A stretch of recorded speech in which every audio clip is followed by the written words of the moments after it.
জয় গৌরী সীতানাথ প্রেমানন্দে হরি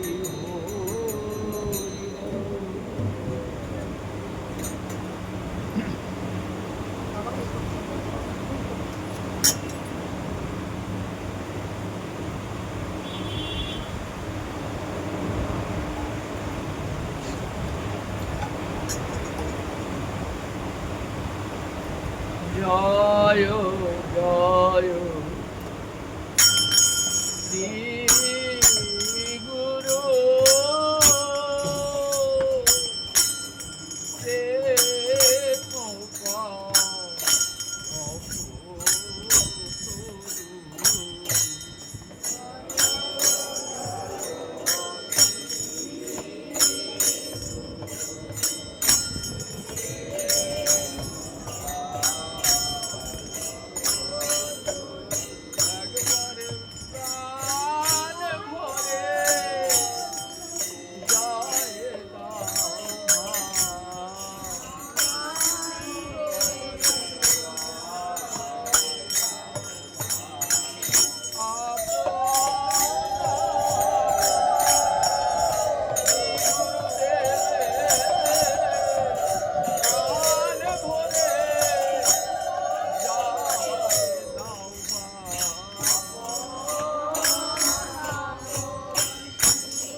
জয় জয় নিত্যানন্দ দ্বৈত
নিত্যানাথ প্রেমানন্দে হরি হরি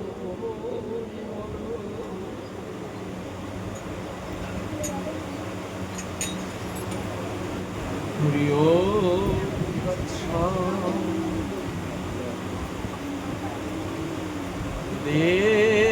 দেহং শ্রী গুরু শ্রীযুত পদ কমলম শ্রী গুরু বৈষ্ণবাংশ শ্রী রূপ সাগ্রজাত সহগনুরূপনাথান্বিত ত্বাং সজীবং সাদ্বৈতং সাবধূতং পরিজন সহিতং কৃষ্ণ চৈতন্য দেব শ্রীরাধা কৃষ্ণ পাদা সহগণ ললিতা শ্রী বিশাখান্বিতাংশ মহাপ্রভু কীর্তন নিত্য গীত পাদিত্য মাধ্যমনুসুরসেন রোমাঞ্চকম্পাশ্রুতর ভজ বন্দে গুরু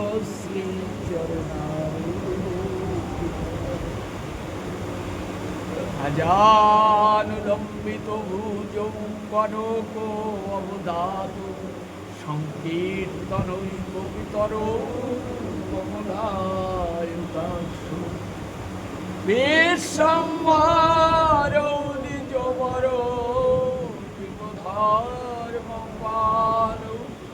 বন্দে জগৎপ্রিয় করো করুণাবতারো নমস্ত্রীকাল সত্তায় জগন্নাথ সুতায় চ সবৃত্তায় সপুত্রায় সকলোত্রায় তে নমঃ পরহাপিড়াভিরামং মৃগমদোতিলকং কুণ্ডলাক্রান্ত গণ্ডং কঞ্জাক্ষং কম্ভুকণ্ঠ স্মিত শুভগমুখ সাদরেণ স্তোমে শ্যামং শান্তং ত্রিভঙ্গম রবিকরো বসনম ভূষিতম বৈজয়ন্তম বন্দে বৃন্দাবনস্থং যুবতী শতবৃতম ব্রহ্ম গোপাল নমো নলিন নেত্রায় বেণুবাদ্য বিনোদিনী রাধাধর সুধাপান শালিনে বনমালিনী তপ্ত কাঞ্চন গৌরাঙ্গী রাধে বৃন্দাবনেশ্বরী বিশ্বভানুসুতে দেবী ত্বাং বৃন্দায় তুলসীদেব্যৈ প্রিয়ায় কেশবস্য চ কৃষ্ণ ভক্তি প্রদে দেবী সত্যবত্যৈ নমো নমঃ জং প্রব্রজন্তমনুপেতমপিতং কৃত্যং দ্বৈপায়ন বিরহো কাতরো আজুহাব পুত্রেতি তন্ময়তা তয়া করবো দুস্তম সর্বভূতহৃদয়ং মুনিমানতোস্মি শ্রীরূপ সনাতন ভট্ট রঘুনাথ শ্রীজীব গোপাল ভট্ট দাস রঘুনাথ আমি এই চায় গোসাইয়ের পরিচরণ বন্দন যাহা হইতে বিঘ্ন না বাঞ্ছা কল্পতরুভ্যস্য কৃপা সিন্ধু ভৈব চ পতিতানাং পাবনেভ্যো বৈষ্ণবেভ্যো অক্রোধ পরমানন্দ নিত্যানন্দ রায় অভিমান শূন্য নিতাই নগরে নগরে বেড়ায় যার দেখে তারে বলে দন্তে তৃণ ধরি আমায় কিনিয়ালো জয় নিতাই গৌর হরি নিতাই গৌর হরি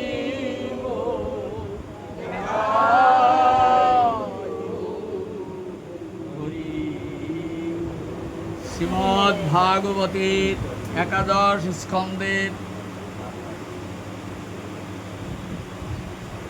একাদশতম অধ্যায়ে আমরা এই অধ্যায়ের উপর স্বয়ং ভগবানের কিছু কথামৃত আমরা সাধন করে চলেছি।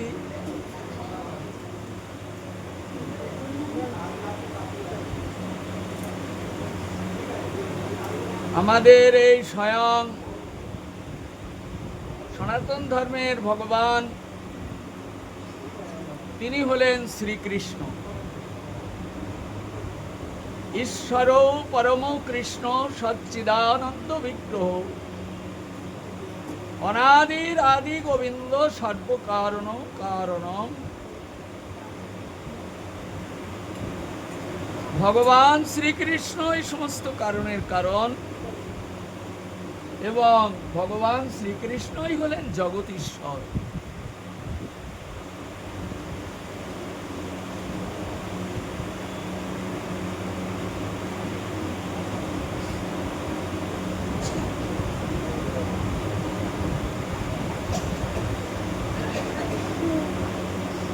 মহামতি বেদব্যাস পরমানন্দময় ভাগবতীয় কথা লিপিবদ্ধ করে সেটিতে তিনি পরম আনন্দ লাভ করতে লাগলেন এবং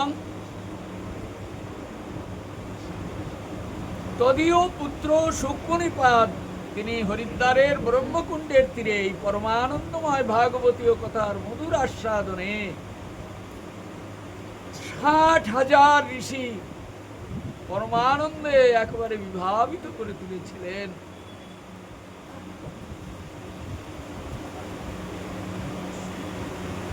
এই পরমানন্দময় ভাগবতীয় কথা যেখানে আস্বাদিত হয় সেই স্থানে জ্ঞান, ভক্তি, বৈরাগ্য এবং মুক্তি তারা এসে অধিষ্ঠিত হন।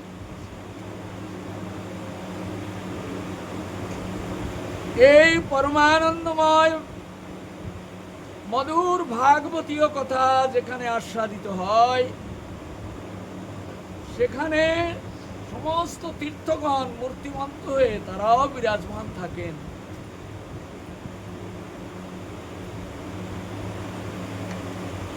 এখানে অধিষ্ঠিত আছেন ঋষিপাদ নারদ, মহামতি বেদব্যাস প্রমুখ ঋষিবৃন্দ, সমবিদ্যাহারে তারা পরমানন্দময় ভাগবতীয় কথা রসামৃত আস্বাদনে তারা ব্যবহৃত আছে। আমরাও আজ এই অধিক মাসে ভগবান একে মলমাস হলেও ভগবান তাকে তার প্রিয় মাস হিসাবে তাকে বরণ করে নিয়েছেন এবং এই মাসে ধর্মকর্মের উপর ভগবান বিশেষ গুরুত্ব প্রদান করেছেন। যত নিষ্ঠার সঙ্গে এই মাসটিকে আমরা প্রতিপালিত করতে পারব ভগবান ততই আমাদের প্রতি প্রসন্ন হবেন। তো যদি কেউ কিছু নাও পারে তার জন্য হরিনাম ভগবান বলেন না যে তুমি হরিনামটা কম করো, এটা বলে হরিনাম করতে হবে এবং নিষ্ঠার সঙ্গে পরমানন্দময় গোবিন্দের কথামৃত শ্রবণ কীর্তন করতে হবে। ভগবানের এটি বিশেষভাবে নির্দেশ। অতএব ভগবানের নির্দেশ অনুসারে যারা শুধু ভক্ত, ভগবানের প্রিয় ভক্ত, তারা এই ভাগবত অনুষ্ঠানের ব্যবস্থা আদি করেন এবং ভগবানের এই কথামৃত জগৎবাসীকে তারা প্রচার করবার জন্য সুযোগ এনে দেন। অতএব ভগবত বিষয়ে যে যতটুকু করতে পারবেন, জানবেন সেটি কল্যাণকর। আর ভগবানকে বাদ দিয়ে আপনি যতই সাজ গোজ নাচনা, প্রভাব প্রতিষ্ঠা, যশ সম্মান কীর্তি স্থাপন করবার চেষ্টা করবেন, সবই জানবেন দুঃখের কারণ। এই ভগবত আনন্দই হলো একমাত্র আমাদের হৃদয়ের ধন, আত্মার কল্যাণ।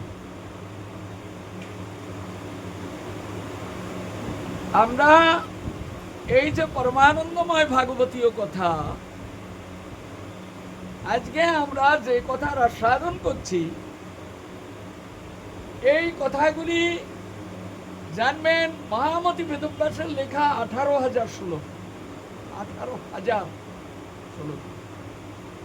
কিন্তু এই ভাগবতের 11 স্কন্ধের 11তম অধ্যায় যে কথা বলছি, তা আমরা শ্রবণ করছি, এটা সম্পূর্ণটাই ভগবানের মুখ নিঃসৃত বাণী।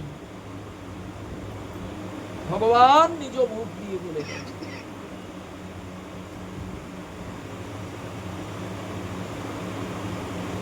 তো এই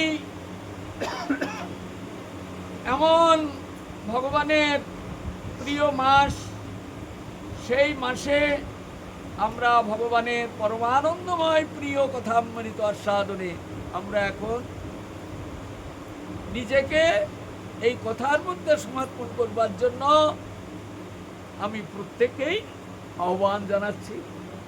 আপনারা কৃপাপূর্বক ভগবানের মুখ নিঃসৃত বাণী আপনাদের পদ্মকুহরে প্রবিষ্ট হোক। যে কথা শ্রবণ করলে আপনার আত্মার কল্যাণ হবে। কেননা এর থেকে ভালো কথা আর কি বলবো, যেটা ভগবান নিজ মুখে বলে গেছে। এটা কোনো সাজানো কথা নয়, কারণ লেখা কথা। আমরা বিগত 4 দিন ধরে এই অধ্যায়টিকে আস্বাদন করতে করতে এখন আমরা 25 শ্লোক পর্যন্ত এসে দাঁড়িয়েছি। 4 দিন ধরে 25টা শ্লোক আমরা আস্বাদন করেছি। তো সেসব কথা তো টেনে টেনে রোজ রোজ নতুন করে আস্বাদন করা যায় না।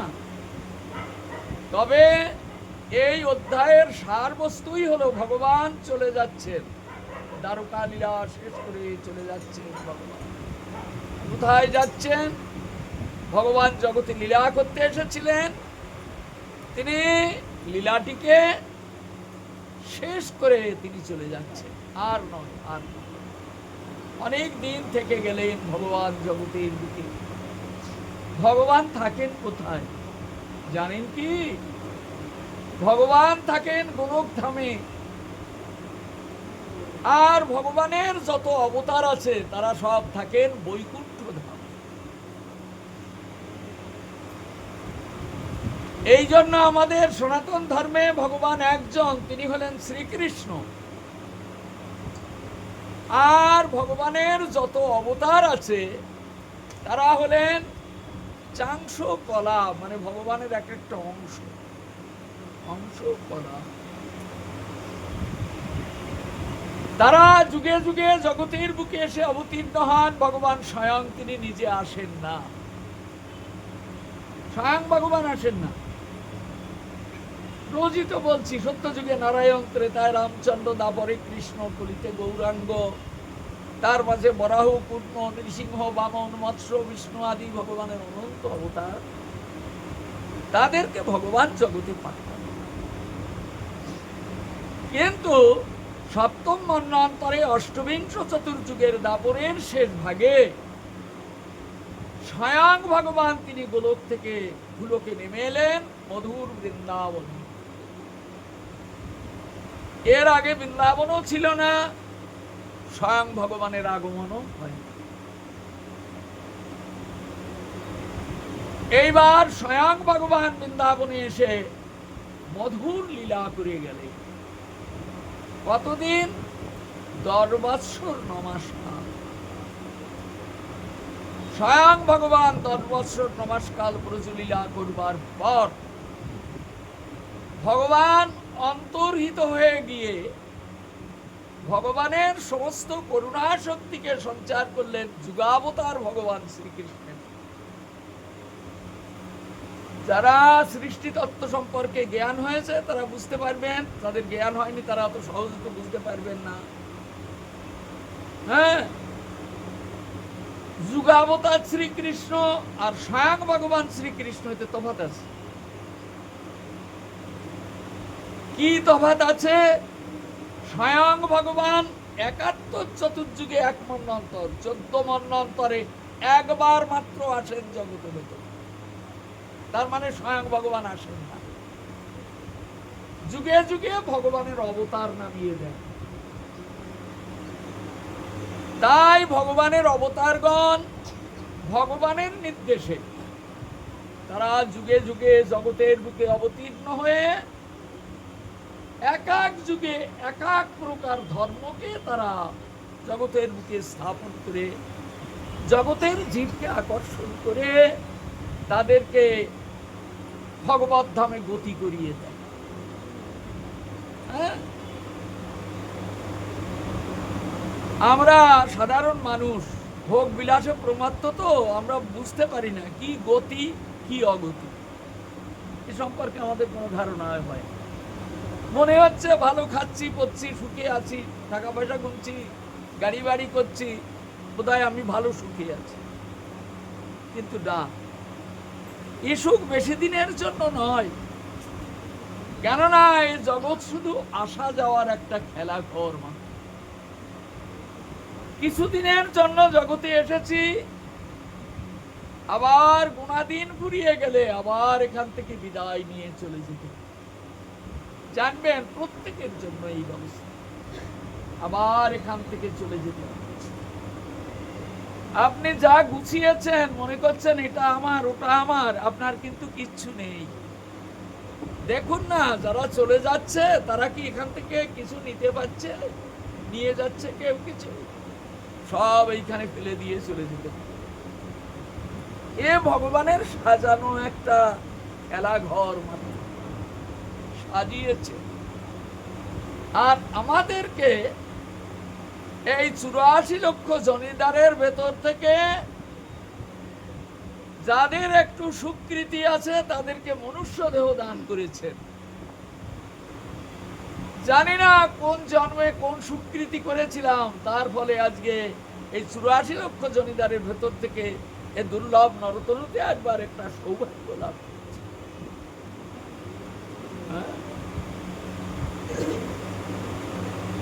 এই যে নরতনুতে আমরা এসেছি, আর ভগবানও তিনি সচ্চিদানন্দময় বিগ্রহ, তিনি ওইখান থেকে তিনি নিজে করুণা করে আমার জন্য কৃপা শক্তি সঞ্চার করে নিয়ে তিনিও একটা নরতনু ধারণ করে এই জগতের মাঝে এসে প্রতিষ্ঠিত হয়েছেন। এইবার তিনি আমাকে উপদেশ করছেন। আমার কর্তব্য কি?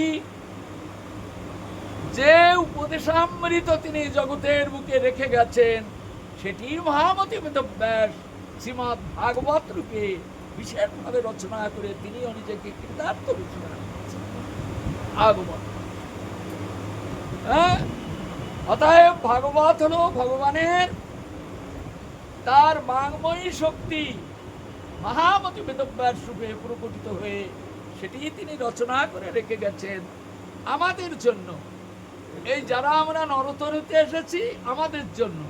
কেননা এটা তো বাঘে পড়তে পারবে না, অন্য কোনো জন্তুতে পড়তে পারবে না, অন্য কোনো প্রাণী একে আস্বাদন করতে পারবে না। এটাকে আস্বাদন করবার জন্য চাই একমাত্র নরতনু। সেটি করুণাময় ভগবান কৃপা করে আমাকে দিয়েছে। যদি আমি এই পরমানন্দময় গোবিন্দের কথামৃত আস্বাদন না করি, এই পথে যদি আমি না চলি, তাহলে আমাকে আবার শাস্তি দেবেন ভগবান নিজেই। তার জন্য তিনি যমকে একটা লোক, বিশাল লোক তৈরি করে সেইখানে তার দুধ দিয়ে তিনিও রেখে দিয়েছেন। বললেন তুমি মরে যাবে কোথায়? পালিয়ে চলে যাবে? না, পালাইতে পথ নাই, যম আছে পিছে। হ্যাঁ, যম পেছনে দাঁড়িয়ে আছে। কি জন্য দাঁড়িয়ে আছে?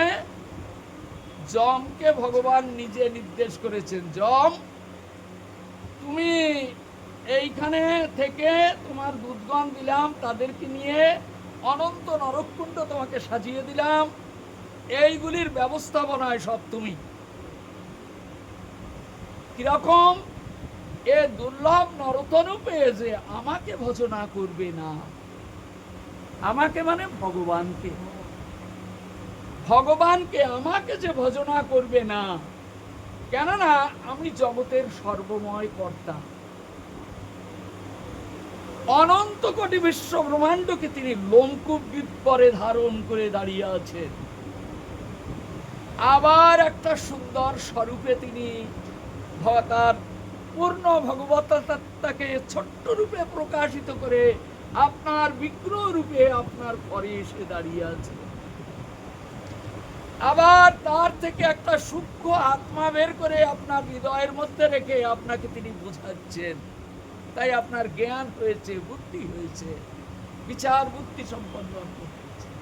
ওটা যেদিন বেরিয়ে যাবে সেদিন সব শেষ। কিন্তু ওইটা যে আপনি পেয়েছেন ওটাই আপনি, দেহটা হলো ওটার আবরণ। আপনি ভগবানকে ডাকলেন না, মরে গেল, আত্মা বেরিয়ে গেল, আপনি মনে করলেন যাক ঝঞ্ঝাট সব মিটে গেল,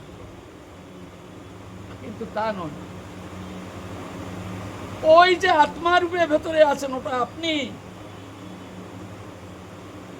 যেমন যেমন কর্ম করবেন ওই আত্মাটাকে তেমনি ভাবে ভগবান শাস্তি বা প্রীতির বিধান করবেন। ভগবানের আনুকূল্যে থাকলে ভগবানের প্রিয়তা লাভ করা যায়, ভগবানের প্রতিকূলে গেলে ওই যমের দণ্ডকে ভোগ করতে হয়। এটাই ভগবানের শাস্তি। যাবেন কোথায়? যাওয়ার জায়গা নেই।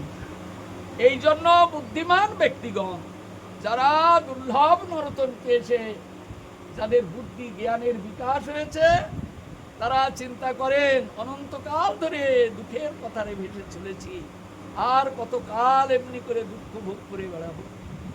তাই তারা মনে করেন ভগবানের যে নিত্য লোক, যে আনন্দময় ধাম, সেটি পরম পবিত্র, পরম আনন্দময়।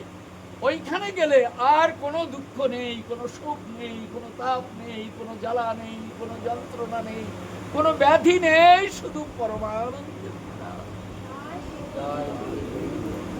আমি সেইখানে যাব, কেননা এটা তো দুঃখের জায়গা, এখানে দুঃখ দিয়ে গড়ায় সংসার।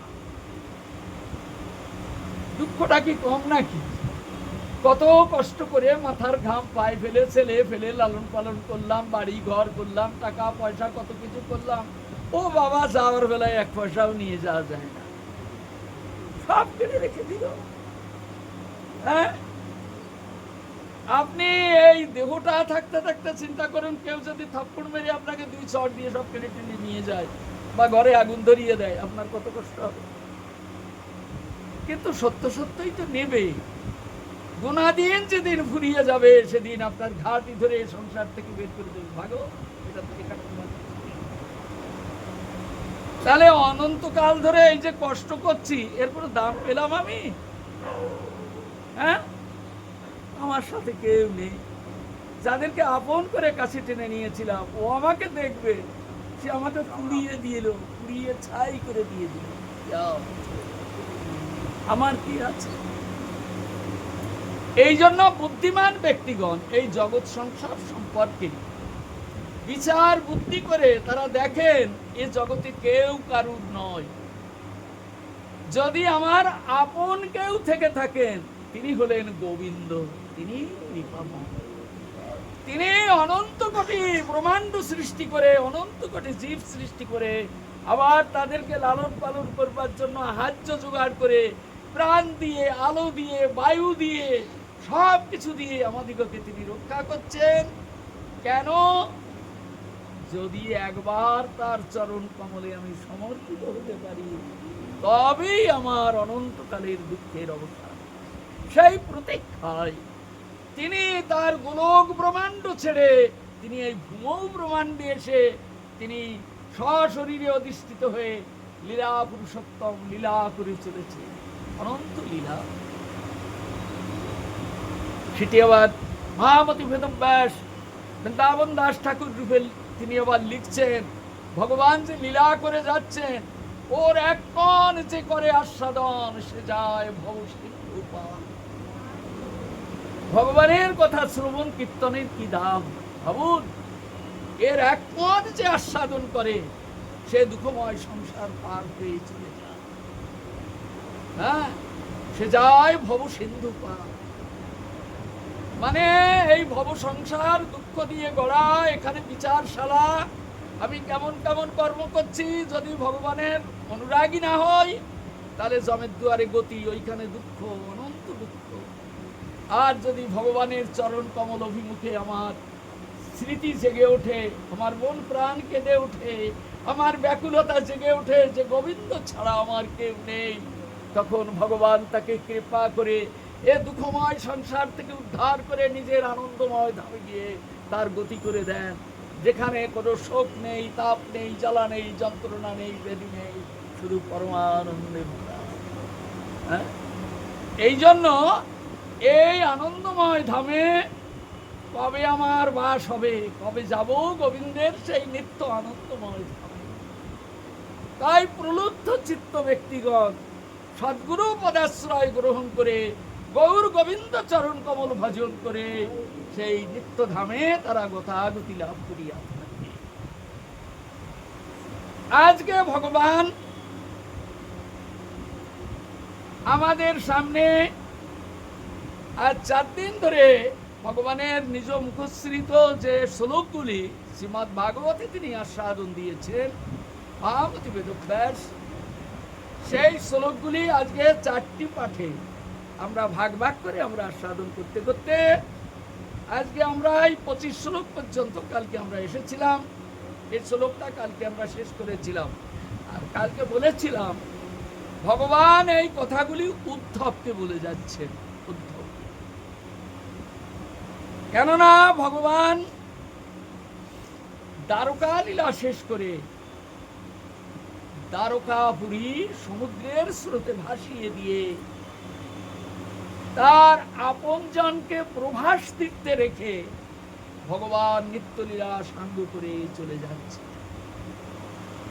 হ্যাঁ, এই যে ভগবান চলে যাচ্ছেন, এই যাওয়ার বেলায় 3 জনকে মাত্র জগতের বুকে রেখে যাচ্ছে। 3 জনকে, বিদুর, উদ্ধব আর মৈত্রেয় মুনি। এ 3 জন ভগবানের পরম ভক্ত। ভগবান সব নিয়ে চলে যাচ্ছেন। হ্যাঁ, আজ থেকে 5000 বৎসর পূর্বে এই ঘটনাটি এই জগতের বুকে ঘটেছে। 4500 বৎসর পরে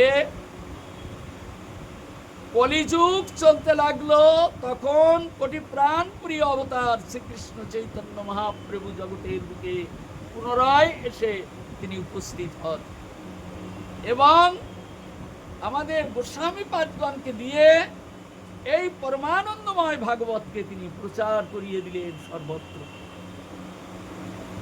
তাই গোস্বামীগণের আনুগত্যে আমরা এই পরমানন্দময় ভাগবতের গুণগাথা কীর্তন করবার সৌভাগ্য লাভ করেছি। তো এই 3 জনকে রেখে গেলেন কেন? বললেন এরা ভগবানের পরম ভক্ত, সর্বত্র তারা ভগবত চিন্তায় নিরন্তর ব্যাপৃত থাকে। তাই ভগবান চলে যাচ্ছেন, ভগবানের পার্শ্ববৃন্দ সব নিয়ে যাচ্ছেন। এরপরে দারুণ কলিযুগ। এখন এই জগৎকে রক্ষা করবে কে? কালকেও আমরা আস্বাদন করেছিলাম এই দারুণ কলিযুগ। কলির প্রবাহ আমাদের মনটাকে নিরন্তর অসৎ পথে ধাবিত করিয়ে দেয়। কলির এমনি প্রবাহ, কিছুতেই স্থির করা যায় না। হ্যাঁ, এই জন্য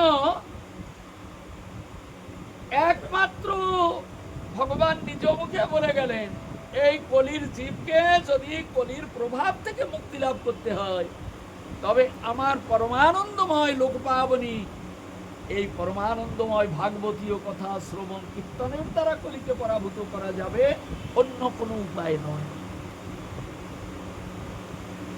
নৈন্যম পন্থাম, অন্য কোনো পথ নেই। একমাত্র ভগবানের কথা শ্রবণ কীর্তনে এই কলির প্রভাব থেকে আমরা মুক্তি লাভ করতে পারি। এই জন্য শ্রবণ কীর্তন। হ্যাঁ, এই শ্রবণ কীর্তনের জন্য উপযুক্ত ভগবানের লোক যদি না থাকে, উল্টো পাল্টা যদি ভগবানের কথা বলে বা ভগবানকে বুঝায়, ভগবান তার সাথে প্রীতি লাভ করতে পারবেন না। সঠিকভাবে ভগবানের বক্তা চাই। এই জন্য এই তিনজন ভগবানের অতীব প্রিয়জন। ভগবান সম্পর্কে তাদের হৃদয় একেবারে নিরন্তর সর্বতভাবে ভগবত চিন্তায় বিভোর হয়ে আছে। তাদের চিত্তের মধ্যে কোনো মালিন্য নেই। তাই এই কলির যুগের জীব কলির কলহ দোষে জর্জরিত, তাদেরকে উদ্ধার করবার জন্য এই তিনজনকে রেখে গেলেন, গোবিন্দের কথামৃত আস্বাদন দিয়ে কলির প্রবাহ থেকে আমাদেরকে উদ্ধার করবার জন্য। এই জন্য উদ্ধবের সঙ্গে এই অধ্যায়ে ভগবানের কথা হচ্ছে। উদ্ধবের সঙ্গে চলে যাবেন তো, মনের কথাগুলি বলে যাচ্ছেন। এই জন্য 24টা শ্লোকে আমরা ভগবানের মনের কথা শুনতে পেরেছি। হ্যাঁ, আজকে 25তম শ্লোকটায় ভগবান তার মনের কথা উদ্ধবকে পরিষ্কার করে বলেই চলে যাচ্ছে। এই 25তম শ্লোকে আমরা দেখতে পাচ্ছি, সৎ সঙ্গ লব্ধয়া ভক্তা মই মাংস উপাসনা সবই মে দর্শিতাং সদ ভক্তি রঞ্জসা বিন্দতে পদম। এই শ্লোকটা বললাম, মানে না করলে কেউ কিছু বুঝতে পারবে। বলে গেলাম, কানে এলো, কিন্তু মানে না করলে তো কিছু বোঝা যাবে না। দেখুন, আমরা অনেকে বলি যদি ভক্তির কথা, আমার যদি ভক্তি থাকে তাহলে এটা হবে, যদি ভক্তির কথা। কিন্তু ভগবান যদি ভক্তি ভক্তির কথা বলছে, ভগবান বলছেন সদ ভক্তি। সদ ভক্তি, দেখুন উক্ত শ্লোকে বলছেন যে সদ ভক্তি রঞ্জসা বিন্দতে পদম। সদ ভক্তি কোনটা? এই যে 24টা শ্লোক আমরা আস্বাদন করেছি, এই 24টা শ্লোকে পরিষ্কার করে ভগবান তাকে দেখিয়ে উদ্ধবকে বলেছেন, উদ্ধব সবকিছুর মূল আমি। জগতে যা কিছু শ্রোতব্য বিষয় আছে, যা কিছু বক্তব্য বিষয় আছে, মানে তুমি যা শ্রবণ করবে, যা বলবে, তার মধ্যে যেন আমি থাকি। তুমি যা বলছো তার মধ্যে যেন আমি থাকি, তুমি যা শুনছো তার মধ্যে যেন আমি থাকি। এটাই আমার কথা। মানে এই কলির প্রভাব থেকে যদি আমাদের বাঁচতে হয়, তাহলে যা শুনবে সেটি গোবিন্দের কথা, যেটি বলবে সেটি গোবিন্দের কথা। এই গোবিন্দের কথা যেখানে আস্বাদিত হবে না, সেখানে তুমি যাবে না। কেন? সেখানে কলি বসে আছে, তাই সেখানে গোবিন্দের কথা হচ্ছে। সেখানে জগৎ রোমাঞ্চের লোভ লালসার কথা হচ্ছে, ভোগ বিলাসিতার কথা হচ্ছে। ওগুলি শ্রবণ করলে তোমার জীবনের বেলা বৃথা নষ্ট হবে, আর অত্যাধিক কষ্ট তোমাকে ভোগ করবে। আর আমার কথা শ্রবণ কীর্তন করলে তুমি অনন্তকাল ধরে দুঃখ পাচ্ছ, কিন্তু তোমাকে কেউ এই দুঃখের সংসার থেকে তোমাকে পরিত্রাণ করিয়ে দিতে পারেনি। পারেনি তোমার পিতা, পারেনি তোমার মাতা, পারেনি তোমার কোনো বন্ধু বান্ধব, আত্মীয় স্বজন। আমি কথা দিচ্ছি, যদি আমার কথা তুমি শ্রবণ কীর্তন করো, কাউকে লাগবে না, আমি তোমাকে পার করিয়ে নিয়ে যাব। এমন যে ভগবান, তার কথা শ্রবণ কীর্তনের জন্য কার না লালসা জাগে, কার না লালসা জাগে। আপনি বলুন তো, ভগবান ছাড়া আমাদের কি আছে? আত্মাটাই যদি ভগবান হন, তার একটা চিহ্ন যদি আমার ভেতরে থাকে, যার জন্য আমি কথা বলছি, যার জন্য আমি ভোগ বিলাস করছি, যার জন্য দুর্লভ মনুষ্য দেহ পেয়েছি, এখন আমি বেঁচে আছি, দুদিন পরে থাকবো না, তখন আমার কোথায় কি গতি হবে তা আমি জানি না। যতক্ষণ বেঁচে আছি, যিনি আমাকে বাঁচিয়ে রেখেছেন, যিনি আমাকে সাহায্য দিয়েছেন, যিনি আমাকে কৃমি কীট পোকামাকড় না করে দুর্লভ মনুষ্য দেহে এনেছেন, এটা বুদ্ধিমত্তার দেহ, আমার বুদ্ধিটা কি সেখানে যায় না যে এমন যে করুণাময় গোবিন্দ, তাকে আমি প্রাণ ভরে একটু ভজন করে যাই, তার নাম গুণ কীর্তন করে যাই। তিনি যে আমাকে উপদেশ করছেন, উদ্ধব সর্বত্র আমার কথা বলবে, আমি ছাড়া জগতের কল্যাণকর আর কি? বৃন্দাবন দাস ঠাকুর তার চৈতন্য ভাগবতে তিনি বিশেষভাবে ব্যাখ্যা করে বলছেন, একলা ঈশ্বর কৃষ্ণ আর সব বৃন্দ, যারে প্রভু জইছে না চায়, সে দইছে করে। ভগবানের যত অবতার আছে, তাদেরকেও ভগবান ওই গুলোকে বসে বসে নাচাচ্ছেন, যাকে যেমন আদেশ করছেন সে তেমনি করে যাচ্ছে, স্বয়ং ভগবান আসেন না। কিন্তু আজকে এই দারুণ কলিযুগ সত্ত্বেও স্বয়ং ভগবান আজ গোলক থেকে ভুলোকে নেমে এসেছে। স্বয়ং ভগবান, স্বয়ং ভগবান হলেন কৃষ্ণ। তিনি আজ কলিযুগে ওই গোলক থেকে ভুলোকে নেমে এসেছেন। শুনুন একটা শ্লোক ভালো করে বুঝতে পারবেন। গোলকঞ্চ পরিত্যজ্য, গোলক ধাম পরিত্যাগ করে ভগবান নেমে এসেছেন। গোলকঞ্চ পরিত্যজ্য, কেন নামলেন ভগবান গোলক থেকে? ভালো জায়গায় তো আছে, এ দুঃখময় সংসারে তার আসবার প্রয়োজন। তিনি বলছেন গোলকঞ্চ পরিত্যজ্য লোকানাং ত্রাণ কারণাৎ, কলি লোককে একেবারে এমন দুঃখের পাতারে ভাসিয়ে নিয়ে যেতে এসেছে, তাকে রক্ষা করার মতো কেউ নেই, তাই তিনি নিজে নেমে এসেছেন। গোলকঞ্চ পরিত্যজ্য, কেন? লোকানাং ত্রাণ কারণাৎ, সমস্ত মানুষকে পরিত্রাণ করবার জন্য, সমস্ত মানুষকে পরিত্রাণ করবার জন্য। কি ব্রাহ্মণ, কি ক্ষত্রিয়, কি বৈশ্য, চার বর্ণের লোককে পরিত্রাণ করবার জন্য স্বয়ং ভগবান নিজে নেমে এসেছে। লোকানাং ত্রাণ কারণাৎ। কৃষ্ণ তো কালো, বললেন আজকে সেই কৃষ্ণ কলির জীবকে পরিত্রাণ করবার জন্য কৃষ্ণ বর্ণং তিসা কৃষ্ণম, তিনি অকৃষ্ণ বর্ণ ধারণ করেছেন। অকৃষ্ণ বর্ণ কি? কৃষ্ণ অঙ্গটি অন্য কোনো অঙ্গে দিয়ে ঢেকে তিনি অন্য রূপ ধারণ করেছেন। তাই গোলকে যে কৃষ্ণ, তিনি বর্ণে কালো হলেও রাধারানী যে এমন সুন্দর তপ্ত কাঞ্চন গৌরাঙ্গী স্বরূপিণী, তার সেই কান্তিখানা দিয়ে কৃষ্ণ অঙ্গ ঢেকে আজ তিনি গৌরাঙ্গ সুন্দর রূপে ওই গোলক থেকে গোলকে নেমে এসেছেন। তিনি আমাদের ইষ্ট, ইনি কৃষ্ণ।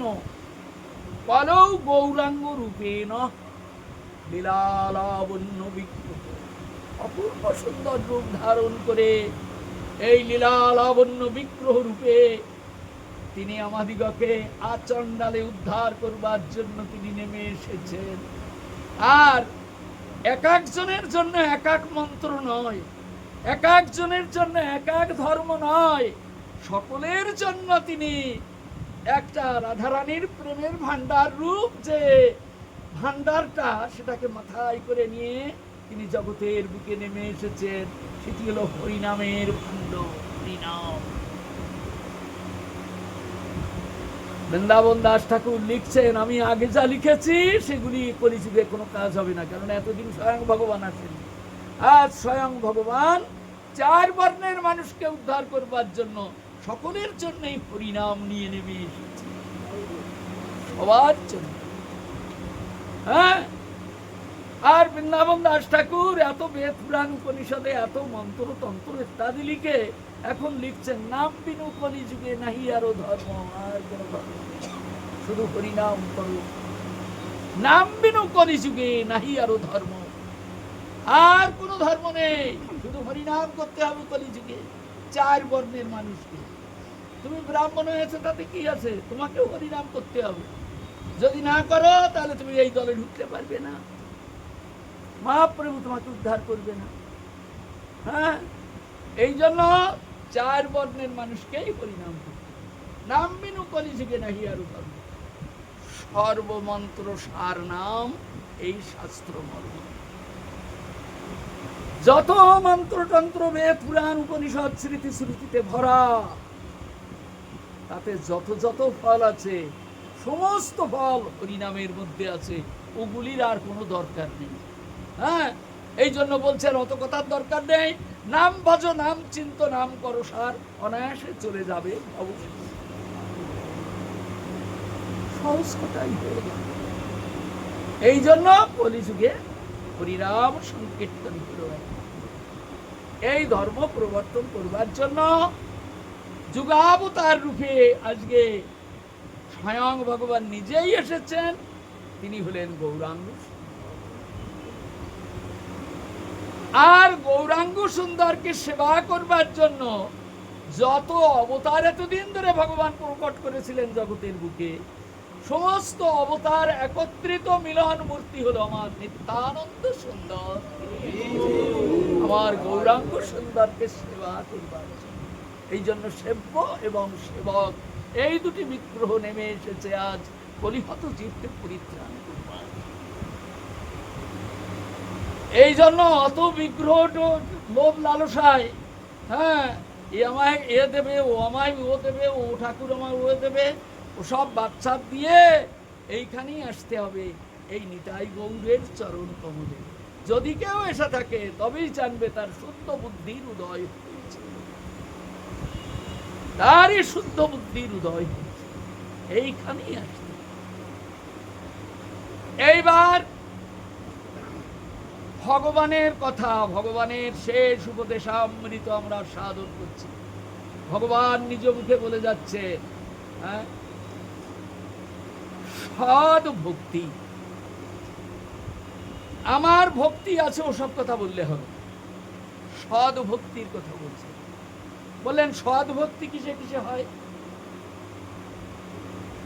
তোমার গলায় একটা কলিযুগে তুলসীর মালা নেই, তুমি হাজার ঘন্টা গ্রন্থ পড়েছো আর বড় বড় উপদেশ করছো, তুমি যতই উপদেশ করো না কেন, ওই তোমার যে উপদেশ তার মধ্যে সদ্ভক্তি নেই। এবার ডেরিভেশন দিয়ে বুঝিয়ে দিচ্ছে, তুমি যদি কপালে তিলক না করে থাকো আর হাজার ঘন্টা বড় বড় বক্তৃতা করছো, বললেন তোমার ওই বক্তৃতা দ্বারা মানুষের কোনো কল্যাণ হবে না, তোমার মধ্যে সদ্ভক্তি নেই। আমার গোস্বামীপাদগণ টিকা করে বুঝিয়ে দিয়ে যাচ্ছে। এই জন্য কলির যে যুগাবতার নেমে এসেছেন তার কপালে তিলক আছে, গলায় তুলসীর মালা আছে। তিনি নাম নিয়ে গোলক থেকে ভুলোকে নেমে এসেছেন, তথাপিও তার হাতে একটা হরিনামের ঝোলা আছে, হরিনামের ঝোলা। যুগাবতার তিনি নিজে আচরণ করে করে ধর্মকে শিক্ষা দিতে এসেছেন, আর নিজে বলছেন যুগ ধর্ম প্রবর্তাইব নাম সংকীর্তন। আজকে এই কলিযুগ, বেদ পুরাণে বহু ধর্মের কথা আছে, কিন্তু না, যুগ ধর্ম প্রবর্তাইব নাম সংকীর্তন। এই কলিযুগে ধর্ম প্রবর্তন করব নাম সংকীর্তন।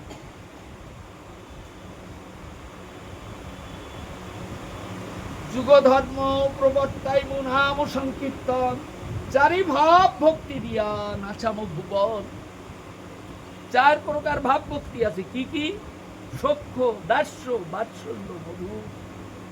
বৃন্দাবনে আমি এই চার প্রকার ভাব ভক্তি নিয়ে গোপীগণের দুয়ারে গিয়েছিলাম। আজ সেই 4 প্রকার ভাব ভক্তি আমি আবার নিয়ে এসেছি। গোপীরা 1 প্রকার ভাব ভক্তিকে গ্রহণ করে আমাকে কৃতার্থ করেছে, আমিও তাদেরকে কৃতার্থ করেছি। আর কলির জীবের জন্য আমি 4 প্রকার ভাব ভক্তি নিয়ে এসেছি একাধারে দেওয়ার জন্য। বলছে কি ভগবান একটা গোপীকে 4 প্রকার ভাব ভক্তি দিয়েছেন? না, কাউকে দিয়েছেন দাস্য ভক্তি, কাউকে দিয়েছেন সখ্য ভক্তি, কাউকে দিয়েছেন বাৎসল্য ভক্তি, কাউকে দিয়েছেন মধুর ভক্তি। কেমন? কিন্তু আজকের যুগাবতার ভগবান একেবারে ব্রাহ্মণ থেকে চণ্ডাল পর্যন্ত সমস্ত মানুষকে তিনি এক একজনকে 4 প্রকার ভাব ভক্তি বিতরণ করতে এসেছে। 4 ভাব ভক্তি দিয়া নাচামো ভুবন, আপনে করিব ভক্ত ভাব অঙ্গীকারে। আমি ভগবান হলেও জানবে আমি ভক্ত ভাব অবলম্বন করে এসেছি।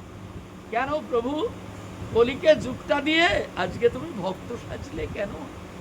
হ্যাঁ, কেন সাজলাম? আপনি আচরি ধর্ম শেখাবো সবাই। নিজে আমি আচরণ করে করে জগৎকে ধর্ম শেখাবো। আমার এই পদাঙ্কিত পথ বেয়ে যারা চলবে তারাই দুঃখময় সংসার।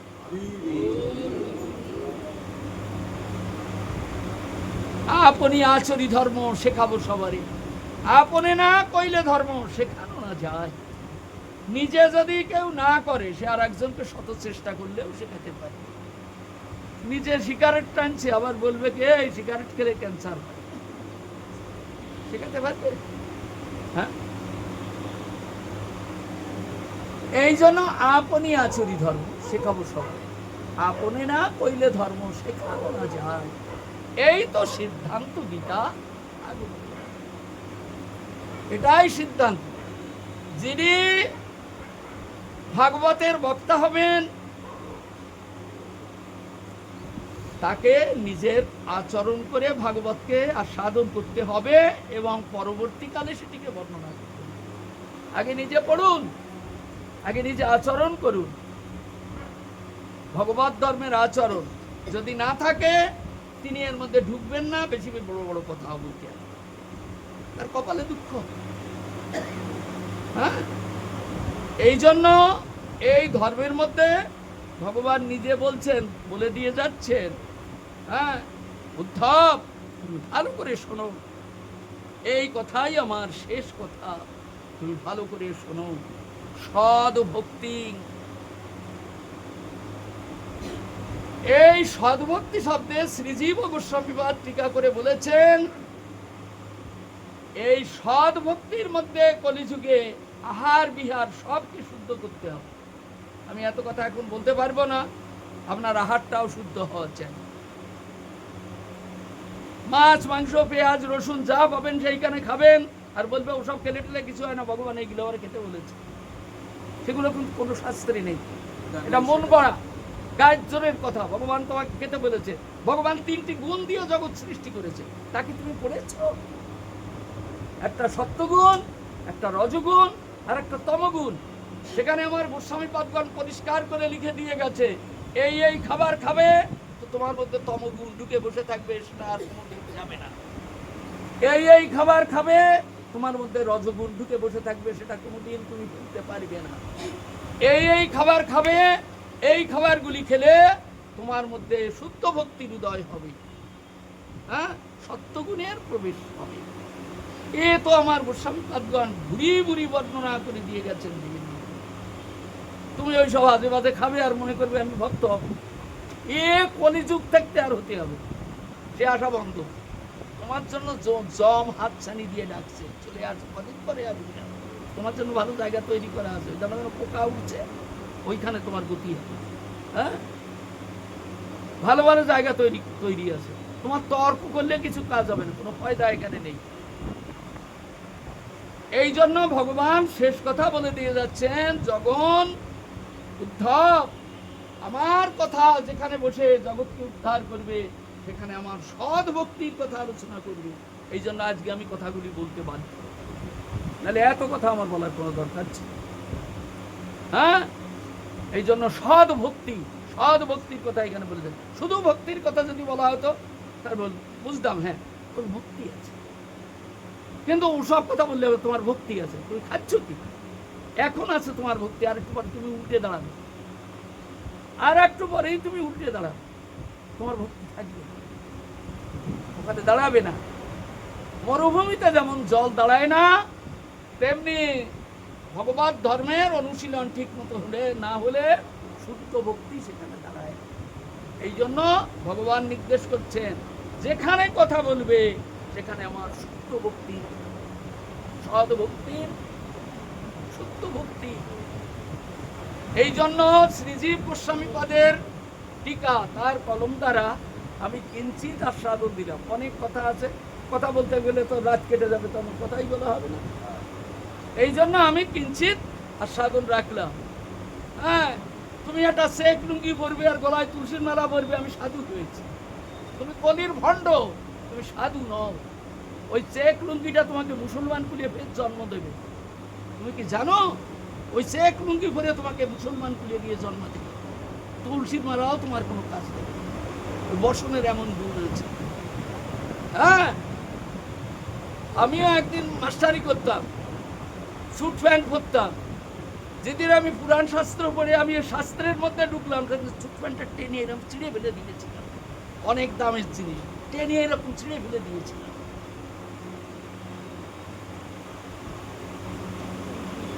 তো ভক্তি ধর্ম এটা অন্য জিনিস, এইখানে ওসব চলবে না। তুমি যদি মনে করো আমি এখন তিলক করি, গলায় তুলসীর মেলা পরেছি, অথচ তুমি লুঙ্গি পরো, হ্যাঁ এমনকি স্যুট প্যান্টও দোষ আছে, পাজামাও দোষ আছে। এ পোশাকগুলি দেখবে এটা কোন দেশ থেকে এসেছে, সব আরব থেকে এসেছে। এই পোশাকগুলি, স্যুট প্যান্টগুলি আমেরিকা থেকে এসেছে। দেখবে কোন দেশের কোন বেশ পরিষ্কার করে লেখা আছে, অভিধানের মধ্যে দেখতে পাবে। এগুলিতেও দোষ আছে। আরে যারা ওইগুলি পড়তো তারা আজকে সেই দেশ থেকে এসে ভারতবর্ষে এসে দেখো একটা ধুতি পরে, ছোট্ট একটা ধুতি পরে তারা চলছে। তারা কত বড় লোকের ছেলে, আর তুমি কোন ফুটপাতের বড় লোক? তাদের তুলনায় তোমার কি আছে? হ্যাঁ, তারা আজকে এইগুলি পরিত্যাগ করে, তবে এই সমস্ত পঠন ভূষণ পরিধান করে তারা আজকে সে এই যে মহাপ্রভুর যে অবদান, সেই অবদানকে তারা স্বীকার করে আজকে এত পরিচ্ছন্ন অবস্থায় তারা এসে আমাদের সামনে। আর আমরা এই দেশে জন্মগ্রহণ করে সেই ভগবত ধর্ম সম্পর্কে আমাদের কোনো অভিজ্ঞতাই হলো না। এই জন্য এখানে সদ্ভক্তির কথা আলোচিত হচ্ছে। এত কথা আমি বলতাম না, শুধু ভগবানের এই সদ্ভক্তির কথা।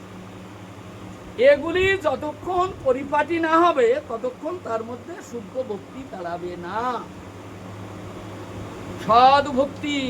এই জন্য উদ্ধবকে ভগবান বলছেন, নিজ মুখে বলছেন, এই শুদ্ধ ভক্তিকে স্থাপন করতে গেলে শ্রীজীব গোস্বামী তাদের টিকা পড়ো, উনি কি লিখেছেন পড়ো, শুদ্ধ ভক্তি কোথায় দাঁড়ায় শুনুন। আর অল্প অল্প করে বলে যাব। বিন্দতে পদম, পদ মানে পা। হ্যাঁ, এই শুদ্ধ ভক্তি তোমার মধ্যে যেদিন জন্মগ্রহণ করবে তখন তোমার মন প্রাণ ওই গোবিন্দ চরণ কমলে সমর্পিত হয়ে যাবে।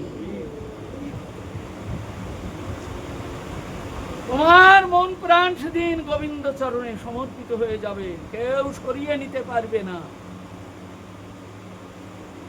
আমাকে যদি এখন কেউ বলে তুমি চলো কালী পুজো দেখতে যাও, আমি যাবো? কারণ ক্ষমতা আছে আমাকে নিয়ে যাবে না? যাব না। কেন? তোমরা যে পূজা পার্বণ করছো ওর মধ্যে শুদ্ধ ভক্তি নেই, ওখানে সব 2 নাম্বারি কারবার সব চলছে, ওর মধ্যে শুদ্ধ ভক্তি নেই। এই শুদ্ধ ভক্তির কথা বুঝতে গেলে ভাগবত পড়তে হবে। নিজের একখান গ্রন্থ তৈরি করলাম, বড় এইটা কি লেখা আছে ওতে হবে, ভাগবত পড়তে। এই ভাগবত শুদ্ধ ভক্তির সন্ধান দেয়।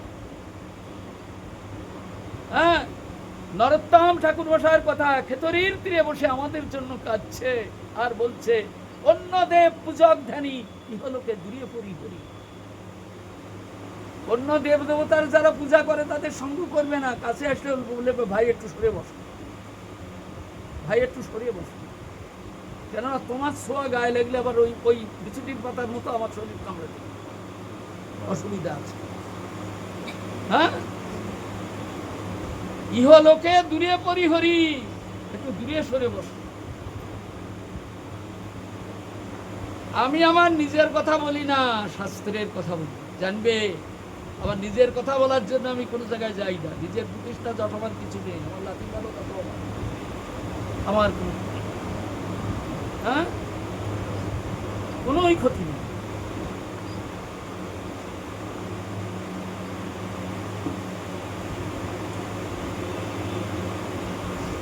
ভক্তি স্তোত্র প্রযুজ্যেত, ভক্তিটাকে শুদ্ধ করে হৃদয়ের মধ্যে পর্যাপ্ত পরিমাণে ধারণ করে শুদ্ধ করে। এই যে এতগুলো কথা বলছি, এর কোনো দাম আছে কি? দাম আছে। ওইগুলি ছেড়ে কেটে দিয়ে ভক্তিকে হৃদয়ের মধ্যে পর্যাপ্ত পরিমাণে শুদ্ধ করে ধারণ করো। সেই শুদ্ধ ভক্তি হলো আমার চরণ কমল একনিষ্ঠ ভাবে প্রাপ্তি হওয়ার একমাত্র উপায়। এটাই বর্ণনা করো।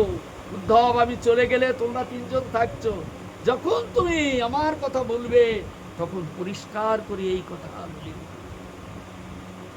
হ্যাঁ, এই শ্লোকগুলিকে এত সুন্দর করে আমি দেখি না কেউ ব্যাখ্যা করে ভগবানের কথাগুলিকে সুন্দর করে বুঝিয়ে যান, কিন্তু আমরা আজকে পঞ্চম পাঠ, এই অধ্যায়ের উপর পঞ্চম পাঠ, তো বেশিক্ষণ তো বলতে পারবো না।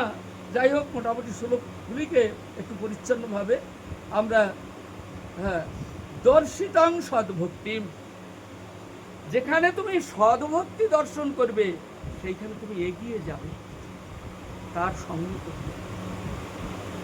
এগিয়ে যাবে। উপদেশ করবে, সেইখানে এগিয়ে যাও। আমরা তো খারাপ দিকে লোককে এগিয়ে দিই, যাও এই দিকে এগিয়ে যাও। কিরকম? দৃষ্টান্ত স্বরূপ কিছু না বলে পারা যায় না। আমি ভক্ত হয়েছি, আমার ছেলেটাকেও ভক্ত বানাবো, তো ও তো কিচ্ছু ছাড়বে না, সব খাবে টাবে, একাদশী করবে না। আমার মনের ইচ্ছা আছে ওর সাথে দীক্ষা দেখাতে পারতাম। আচ্ছা, ওরে কোনো সদ্গুরুদেব দীক্ষা দেবে? ওকে যে দীক্ষা দিয়েছে, যত বড়ই গুরুদেব হোক না কেন, 7-8 লম্বা হোক না কেন, আমি বলবো অসৎ গুরুদেব। তাহলে ওকে দীক্ষা দিত? মন্ত্রটা তার কানে দিত? দিত না। হ্যাঁ, দিত না। আমাকে 1 লাখ টাকা দাও না, আমি দীক্ষা দিই কিনা দেখো।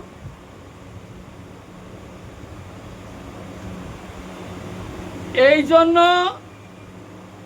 এই দর্শিতং সদ্ভক্তিম, যেখানে শুদ্ধ ভক্তি সম্পন্ন লোককে তুমি দর্শন করবে সেখানে এগিয়ে যাও, তার সঙ্গ করো, এটা উপদেশ করবে।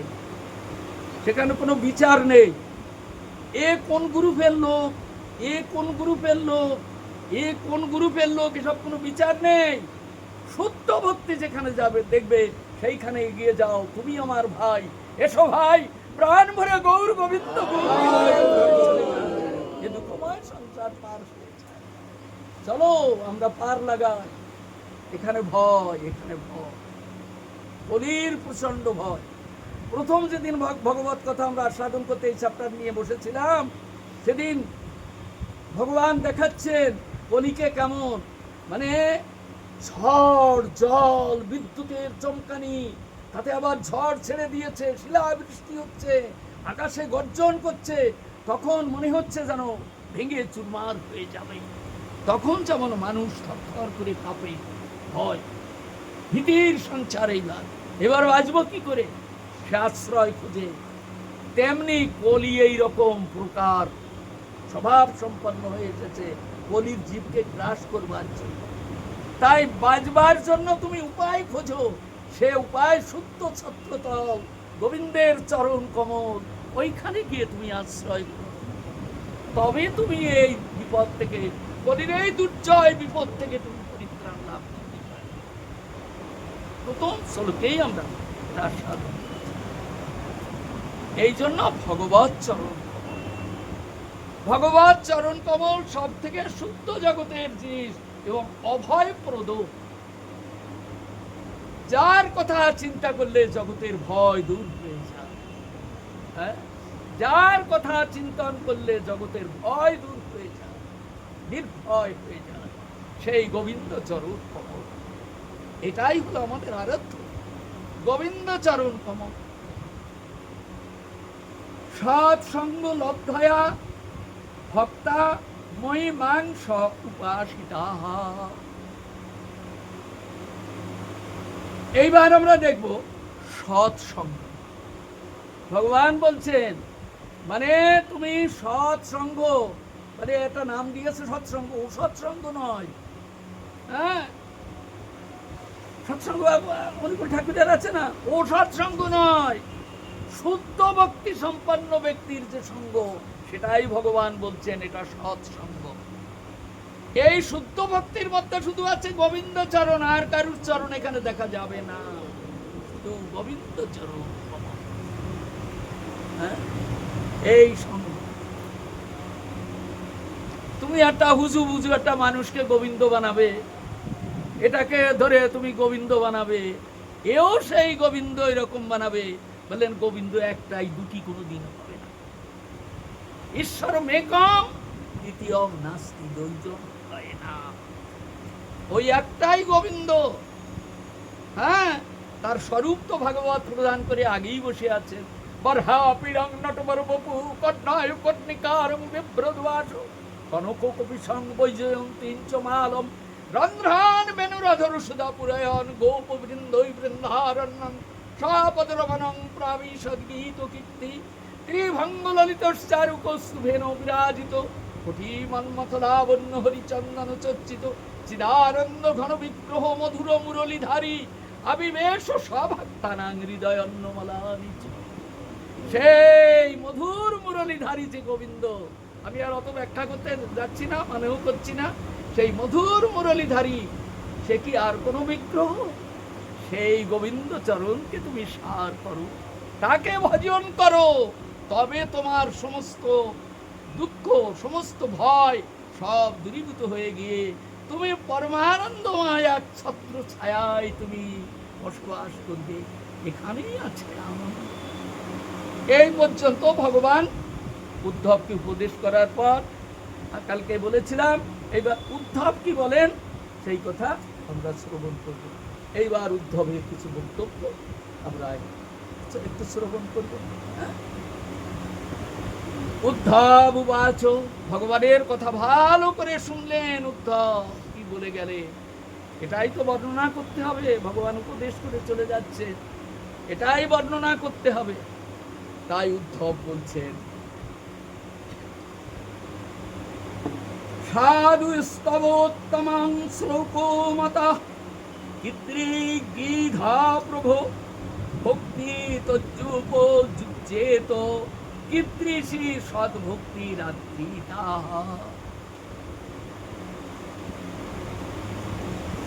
এখন বলছেন, উদ্ধব বলছেন,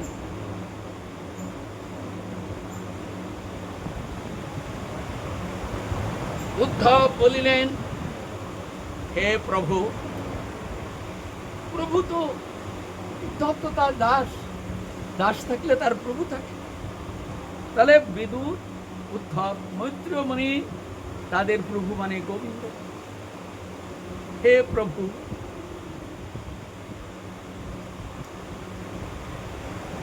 আপনার যে উত্তম মত, ইহা কি প্রকারে যে ভক্তি সাধুগণের আদৃত।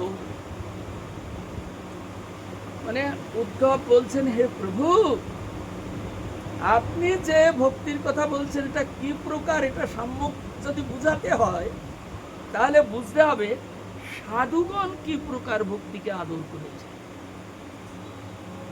এটাই তো তাদেরকে বুঝাতে হবে। সাধুগণ কি প্রকার ভক্তিকে আচরণ করেছে, সাধুগণের ভক্তি। সাধু কারা? সাধু কারা? কে সাধু? হ্যাঁ, সাধু হবে তারা যারা ভগবানের নির্দেশিত পথে অবগাহন করিয়া চলিতেছেন, তাহারাই সাধু। এখন আমাকে দেখলে যদি কেউ বলে আমি সাধু, আমি কিন্তু বলবো না আমি সাধু।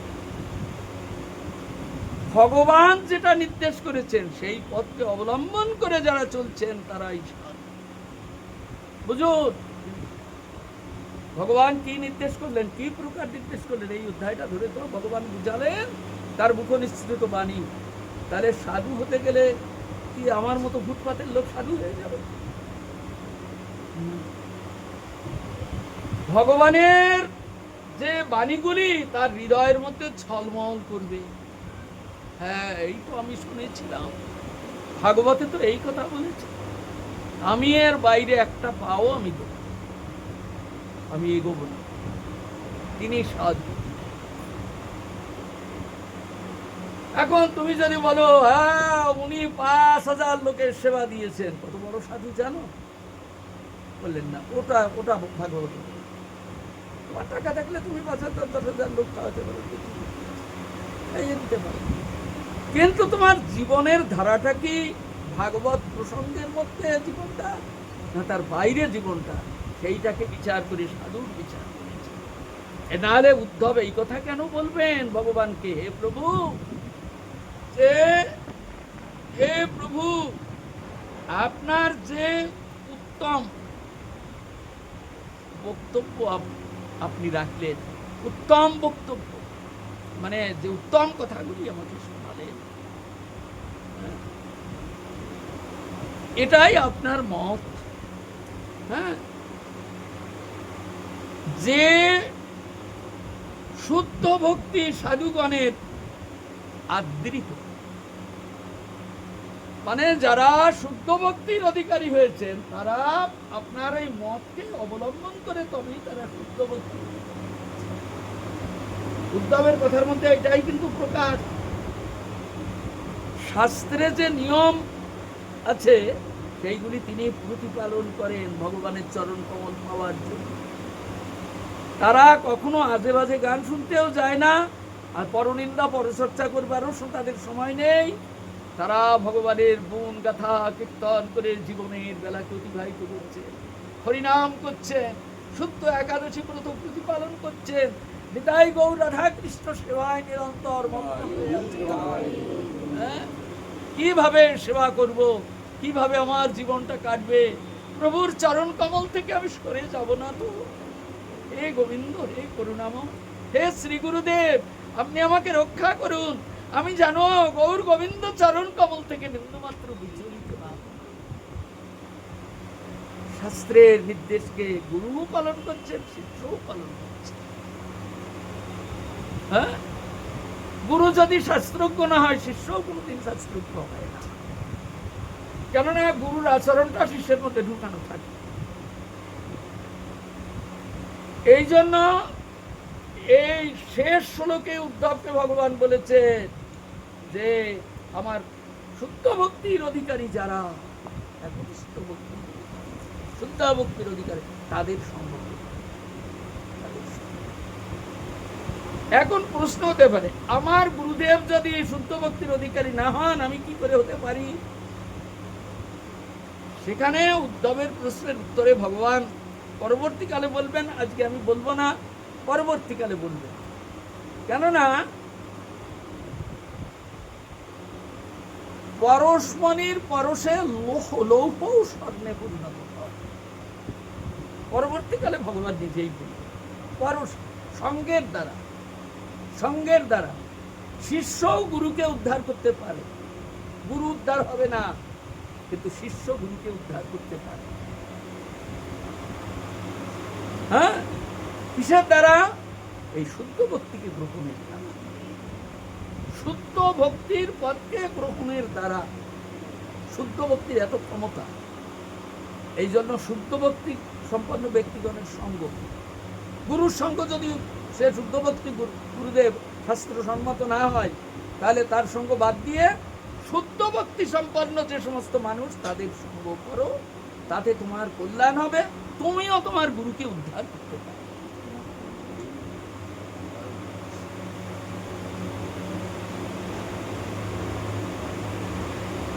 উদ্ধবের কথাই হলো, প্রভু তাহলে আমার যে উপদেশ বাণী, হ্যাঁ উপদেশ বাণী বলে জগৎ প্রভু আপনি জগতের প্রভু, কৃষ্ণ হলেন জগতের প্রভু, জগৎ প্রভু, লোকনাথ মানে লোকের একমাত্র ঠাকুর, নাথ মানে প্রভু, একমাত্র ঠাকুর, সবই আপনি, সবই আপনি। আমি আপনার প্রণত, অনুগত, প্রসন্ন। আমি বারবার আপনার চরণ কমলে প্রণাম করি। আপনার গুণে আমি মুগ্ধ, আমি প্রসন্ন। আমার মধ্যে আর কোনো চাহিদা নেই। আমার সমস্ত চাহিদা আপনার ওই ভুবন বুলানো চরণ কমল আমার হৃদয় প্রবিষ্ট হয়ে আমার সব আশা মিটিয়ে দিয়েছে। আমার আর কোনো চাহিদা নেই।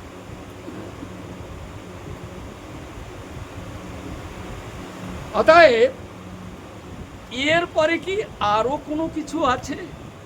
জগৎকে উদ্ধার করবার জন্য আর কোনো বাণী কি আছে? যদি আরো কিছু থাকে তাও আপনি আমাকে বলুন। কেননা আপনার কথার দ্বারা বা আপনার সঙ্গ দ্বারা, আপনার দাসত্ব লাভের পর থেকে আমি অন্য আর কিছু ভাবি না। শুধু আপনি আমার জীবন সর্বস্ব, আমি আর কিচ্ছু ভাবি না। তো আপনি আমাকে কৃপা করে অনেক কথা উপদেশ করলেন, এর পরে আরো কি কিছু আছে? যদি থাকে তাও আমাকে বলে যান, আমি নিশ্চয়ই পালন করবার চেষ্টা করব, প্রতিপালন করার চেষ্টা করব। কৃষ্ণদাস কবিরাজজি চৈতন্য চরিতামৃত গ্রন্থে লিখেছেন, শাস্ত্র বাক্য শুনি পুনঃ দৃঢ় শ্রদ্ধা যার, উত্তম ভজয় সে করয় সংসার। শাস্ত্র বাক্য শুনে যদি কারো দৃঢ় শ্রদ্ধা জাগে, আমি করব, আমার জীবনে আমি প্রতিপালন করব, হ্যাঁ, তার ভজনটা হলো উত্তম ভজন। তারাই সংসার পরিত্রাণ পেয়ে চলে যাবে। উত্তম ভজয় সে তরয় সংসার, সংসার পরিত্রাণ লাভে। তো সে যেন আরো কিছু জানবার আশা করে। আরো কি কিছু আছে? ভগবান আমাকে বঞ্চিত করে যাচ্ছেন না তো? সব আমায় বলে যা, যা কিছু আছে আমি আমি আমার হৃদয়ের সমস্ত রক্তবিন্দু দিয়ে আপনার আদেশ আমি প্রতিপালন করব। আপনি আমায় বলে যান, করব। দৃঢ়তা, এটা ভক্তির দৃঢ়তা। এটা আমাদের মধ্যে এরকম যেদিন সঞ্চারিত হবে, জানবে সেদিন ও পারের পথ পেয়ে গেছে, আর ফিরবে না। হ্যাঁ, মানে বাঁধ ভাঙা নদীর স্রোতে ভাসিয়ে দিয়েছে নৌকা, আর ফিরবে না, আর আর ফিরবে না। এটাই হলো দৃঢ়তা, ভগবৎ ভক্তির দৃঢ়তা। তং ব্রহ্ম পরমং বোম পুরুষ প্রকৃতিতে পরম অবতীর্ণ শ্রী ভগবান স্বেচ্ছ পার্থ পৃথক প্রভু। হে ভগবান, আপনি ব্রহ্ম, আকাশবৎ অনন্ত। আকাশ যেমন যতদূর দেখবে, আকাশ আর আকাশ। তাই উদ্ধব ভগবানকে বলছেন, আপনি অনন্ত, অনন্ত, আপনার কোনো শেষ নেই। হ্যাঁ, তথাপিও ভগবান, আপনি আমাকে করুণা করবার জন্য আপনি একটা নরতনু ধারণ করে জগতের বুকে এসে প্রবিষ্ট করেছেন। আপনি কত বিরাট! হ্যাঁ, আকাশের যেমন কোনো শেষ নেই, অনন্ত অফুরন্ত আকাশ, যেদিকে তাকাবে সেদিকেই আকাশ, তেমনি আপনি অনন্ত অফুরন্ত, এত বিরাট তত্ত্ব আপনি। হ্যাঁ, অনন্ত কোটি বিশ্ব ব্রহ্মাণ্ডের অধীশ্বর, ব্রহ্মাণ্ডগুলিকে লোক কুব্বির করে ধারণ করে, এত বলিয়ান, এত শক্তিশালী আপনি। এত বিরাট হয়েও আমাকে কৃপা করবার জন্য আপনি একটা নরতনু ধারণ করে আমার সামনে এসে ভগবানের কৃপা। হ্যাঁ, তাহলে ভগবান এত বিরাট হয়েও তিনি একটা বিগ্রহ রূপে আমার ঘরে এসে দাঁড়িয়েছে, এত করুণাময়। হ্যাঁ, তিনি একটা নরতনু ধারণ করে তিনি আমার সঙ্গে এসে কথা বলছেন। এত বিরাট, অনন্ত, অফুরন্ত স্বরূপ, এত বিশাল।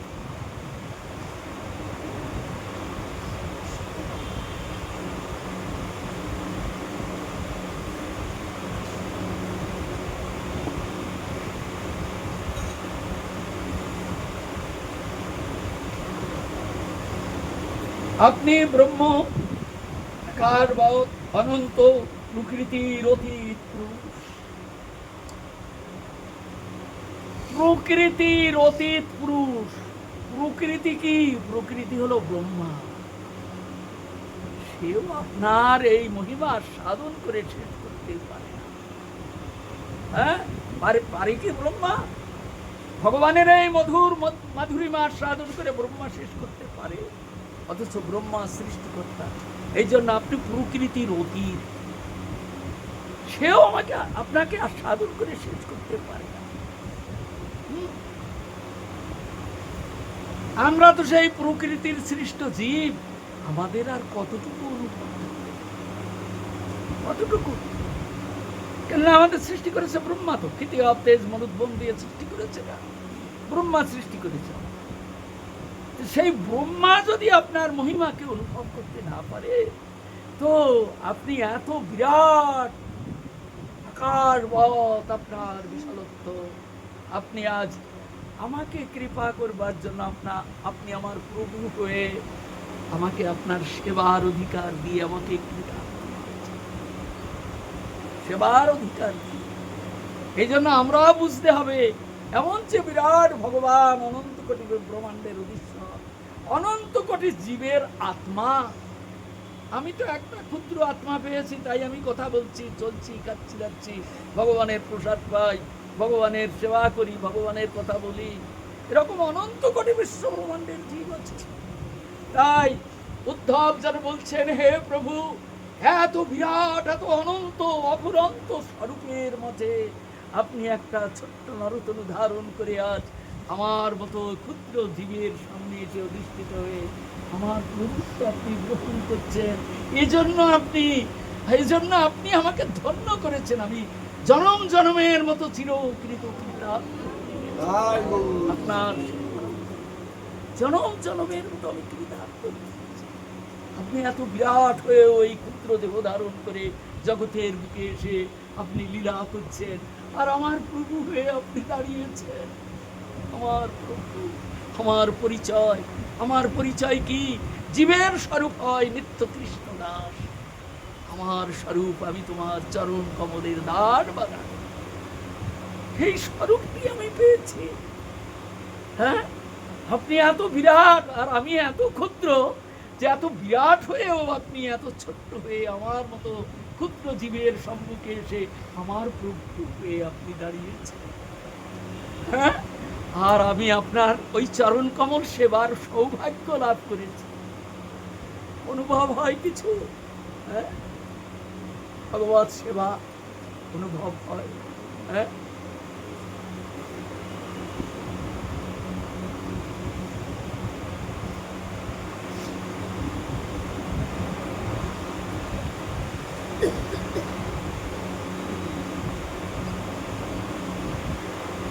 আপনি নিজের ইচ্ছায় শরীর ধারণ পূর্বক অবতীর্ণ হয়েছে।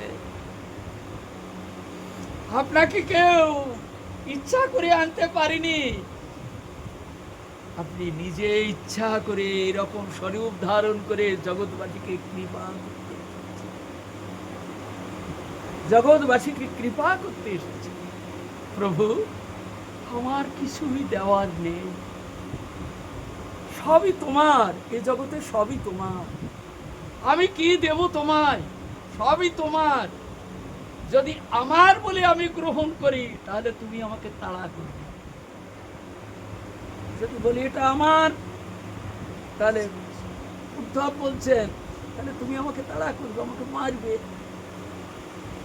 কেননা যদি আমার বলি, তাহলে আমার বুদ্ধি ঠিক হয়নি, তুমি তো মারবেই আমাকে। এই জন্য জগতে যা আছে সবই তো তোমার, সবই তোমার। তোমাকে কি দিয়ে আমি সেবা করব তাও আমি জানি না। তাই প্রভু, আমি তোমার কাছে কিছুই চাই না। একটা জিনিস যদি তুমি আমাকে দাও। কি চাই? আবার তোমার চাহিদা আছে? বলেন, আছে প্রভু, আমায় সেই শুদ্ধ ভক্তি দাও। সেই শুদ্ধ ভক্তি তুমি আমাকে দাও, যে ভক্তির দুয়ারে তোমাকে না হারাই,